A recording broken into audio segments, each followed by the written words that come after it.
When you look around the world today, you probably notice that more and more people are just plain selfish. They're into themselves. Some people call it the me generation or even the Seinfeld generation, whatever it may be. And the clinical term for this basically is narcissism, whereas it is practically a growing epidemic of narcissists today. Wherever you look, people who simply focus on themselves and don't really care much about other people. How tragic is that? And people say, what can we do about it? Is there anything possible? And I say yes. Definitely. When we're raising our children today, we have to put into our quote our curriculum for helping our kids and teaching our kids to make sure that they don't grow up as narcissists.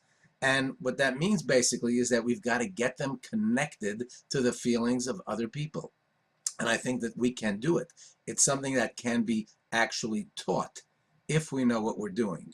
Now, this doesn't mean that we shouldn't praise our kids, of course. They need our unconditional love, yes, they need to be praised, but there's a difference between putting them on a pedestal and praising them. Praise is fine, it's wonderful, and it needs to be happening at all times. But that's not the same as putting a child on a pedestal. That's a very lonely place. A pedestal is a place which says disconnect. You are alone. You are sitting in a special place that no one else can touch.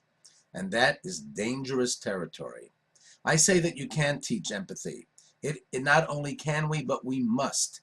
Some say it's as important as teaching English or math. It's more important. And if you think about it, you realize that character development is the most important thing.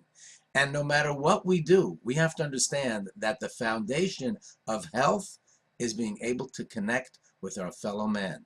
And how do we do it? Just a few quick tips. Number one, ask yourself, how empathic am I? Do I have real empathy for others? Because our kids are going to mirror what we do. Number two, do we understand feelings? Do we talk about feelings of people, or do we judge? Say, oh, he's always angry. Oh, why does he seem to be so selfish? Instead of accusing people and judging them, we need to understand why they feel the way they do. Number three, remember this, read to your kids. There are books out there that teach empathy, that will put that into their system when they're young, in an entertaining and a thoughtful way. Reading great books of empathy is a wonderful way to transmit this concept to them. And four, you may be surprised, there are plenty of apps out there that emphasize empathy. Apps, yes, to help kids understand what it's like to feel what other people are feeling.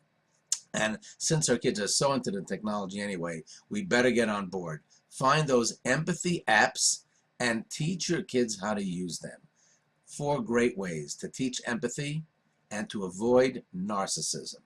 You'll be thrilled that you're raising healthy children. Something to think about.